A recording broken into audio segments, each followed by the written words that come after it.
Yan ang isang sea lion. Yan. Sinong mas gwapo dyan? Ang laki yung sea lion.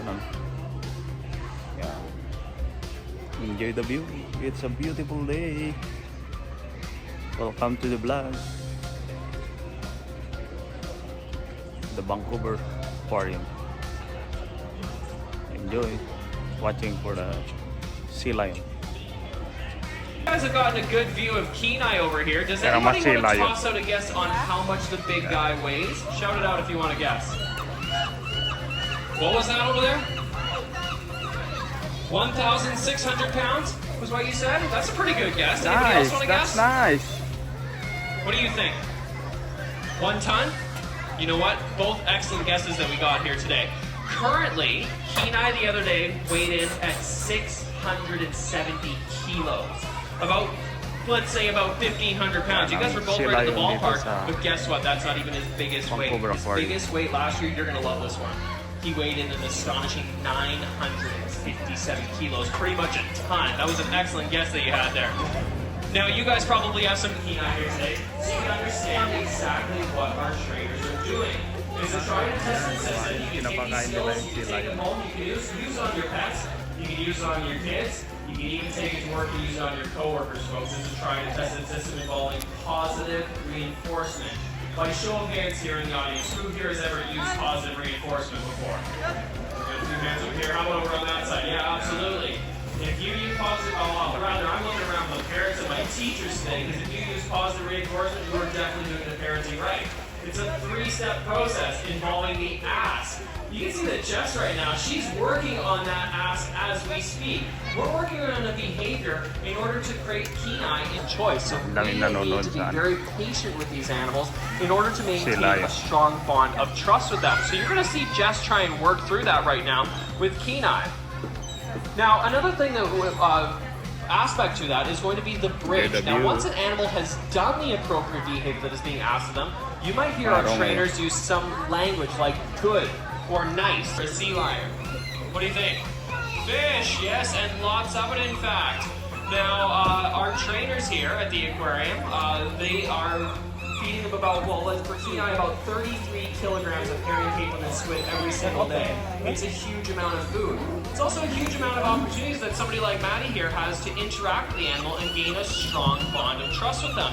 But as we've seen here, if an animal doesn't want to do their training, they don't have to. They can simply lay back and continue to have fish tossed to them. The training that they do is completely at their own will. But you can see how hard Jess is working there at the far end with Kenai to have him move into that container. Now, we've talked a little bit about why we train the sea lions. We've talked a little bit about how we train the sea lions, but I think it's important to identify the wider effect that we have on the scientific community through our research here. Now, the main population of sea lions off of British Columbia's coast have seen unfortunate declines in their numbers of about 80% since the 1980s. This is a devastating amount of loss. Think about that. 8 out of every 10 sea lions have disappeared off our coast within the last 40 years. Now, if 80% of my audience, if those guys all disappeared right now, other 20% of us, would we be worried about where these guys have gone? Okay, they're very slightly nodding their heads, but I'd be pretty worried about where you guys have disappeared to. That's why we're getting worried about where animals are disappearing in the ocean. That's what we found to find out the root cause of this disappearance was by analyzing sea lion scat. Can anybody in the audience shout out what scat is? Yeah, don't be shy, folks. It's an aquarium. You're allowed to say stuff like that. It's poop. Now, believe it or not, it is some poor scientist's job to travel along the coast of British Columbia and pick up sea lion poop off of the beach. Now, it's a gross job. Ew, indeed, exactly. A gross job, but the reason why they do that is because we're analyzing the little bones that show up in their poop that pass through their digestive system. The reason why we do that is because we're hoping to find very high-fat fish, things like herring and salmon. But upon analyzing it, we're noticing very low-fat fish, things like mackerel and walleye. You can imagine, by analyzing an animal's diet is an excellent way to be able to figure out how they're doing in the ocean. Now, what was the reason why these animals weren't finding any salmon in places that should have plenty of it, like Alaska? Does anybody know any other animals that might be pulling a lot of salmon out of the ocean? Yeah, it's us, isn't it? Yeah, humans. Now, in the last few years, we've gotten really good at fishing with a lot of those technological advancements. It's allowed us to fish very effectively and pull a lot of fish out of the ocean. Now, that's left us with a bit of a sustainability issue because we're pulling animals out of the ocean so fast that the ocean doesn't have time to keep up and produce new ones for us to be able to eat. We've been left with a sustainability issue. Now, luckily, because this is a human-caused issue, we know that we're able to solve it as well. I'll give you 3 ways that you can help out these sea lions. Hopefully, we've inspired you today to at least adopt one of these into your lifestyle. First way to help out sea lions and other marine life is by choosing a sustainable seafood diet. Next time you're out at a grocery store or out at a restaurant, look for things like the Ocean-wise symbol. That lets you know that you're choosing a sustainable seafood source and you're not competing for other animals in the ocean that these animals so desperately need to eat. So choose to support those programs. The second way to help out these sea lions is luckily doing exactly what you find folks are doing here today. By sitting here and patiently listening to me talk all about the issues that are facing animals in the ocean, you are actively supporting ocean education. Now that you know there's an issue, you are able to help solve it. So you can check this one off your list. You've already done it. The third and most impactful way to help out these sea lions is using your voice to advocate for big-scale change. Don't forget, you're allowed to ask businesses to choose sustainable development practices, and more importantly, you can ask your legislators to choose to support ocean protection programs by using your vote. These ocean protection programs, or MPAs, marine protected areas, are essentially national parks of the ocean that we're trying to set up for marine life like sea lions and their friends to be able to thrive. If you want to learn more about those as well, I suggest checking out my friend Johnson's Sea Otter program. He's going to be doing that just up around the corner at 11:30 right after this one. Which does lead me to the end of my program. I hope during the program I've explained a little bit better about how the relationship that exists between trainers like Jess here and the amazing animals like Kenai that she's working with is key to everything that happens here at the Vancouver Aquarium. As I mentioned, follow my friend Johnson. He's in red right now. He's going to give us a wave. Johnson. No, he's not listening to me right now. That's all right. Hi, Johnson. There, now he's giving us a wave. You can follow him. He's going to be doing the Sea Otter program today. He's going to teach you all about the amazing adaptations that those animals possess and how that makes them resilient defenders of biodiversity. But thank you so much for joining me here today, folks. I hope you have a wonderful rest of your day here at the Vancouver Aquarium. Thank you so much. And at the risk of sounding like I'm bragging, guys, I have sea lion scat in my pocket. If you guys want to see what that looks like today, you're more than welcome to join me, and I'll be happy to answer any questions that you have. Thanks for joining. Sea lion dito sa Vancouver Aquarium. Ano yung dalawa sila?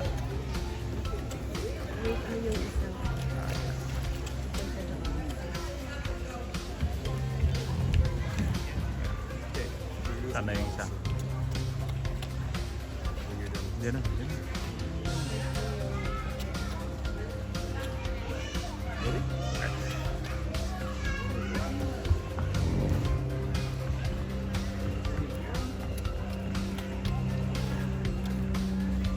Wala na, nilalamig na. Hihintay ng pagkain. Yan ang isa.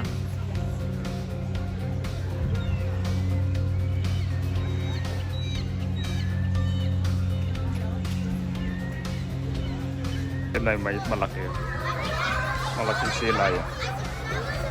Lumabas na.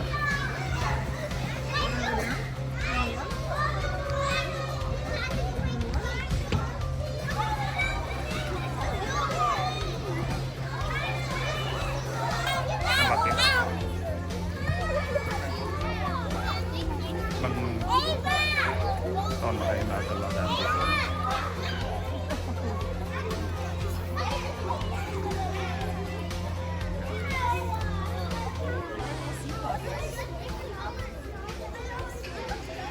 Ang laki.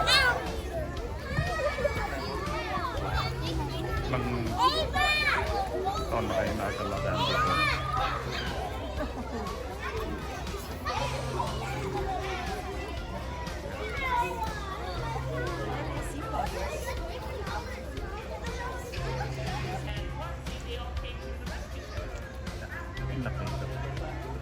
Hindi pa napumbusog.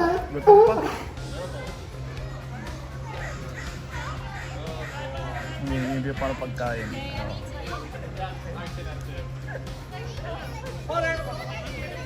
Jump, jump, jump, jump. Oh, nice. Up, up, up, up.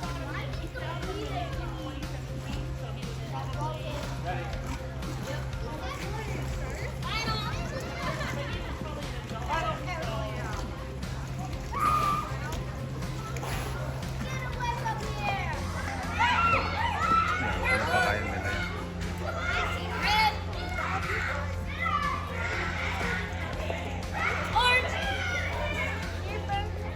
Oh, shake hands. Target. Oh, fish. Kinakain nila fish, ano? Yung isa, anong pinapakain nyo? Laki yan, no?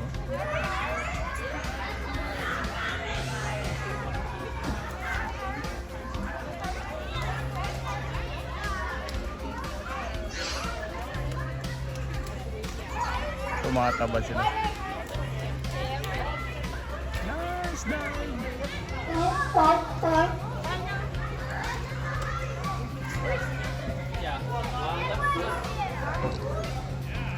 Are you guys doing something now? All the other if Ben takes them out. Nice. Yan, no? Pinapakain nila. Haamon. Okay, everyone get ready and smile. Totoo. Go out. Oh, okay na yun. Yan. Smile, Ben. Feeding time.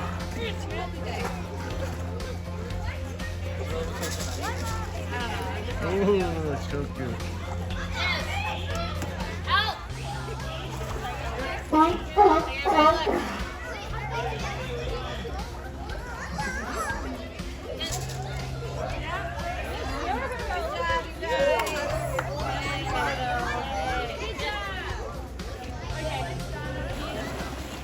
It's feeding time.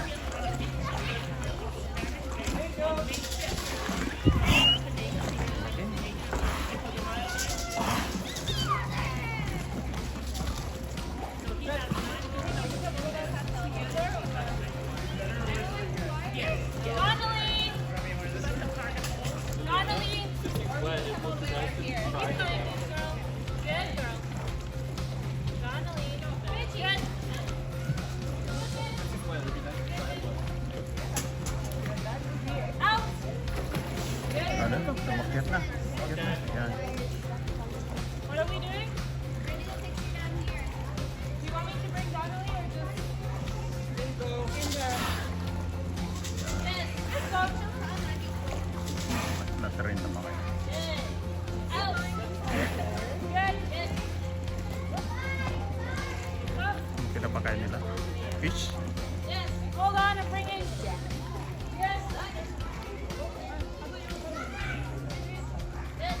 Pinapakain nila fish. Yeah. Oh, yeah. Wow, nice sound.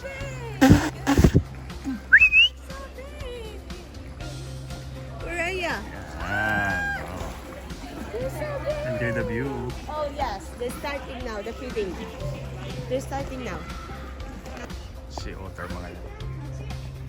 Maalagaan nila dito sa Vancouver Aquarium. Sunbathing.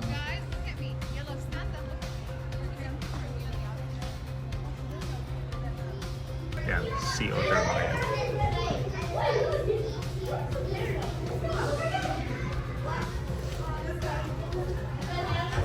Sila naglalaro.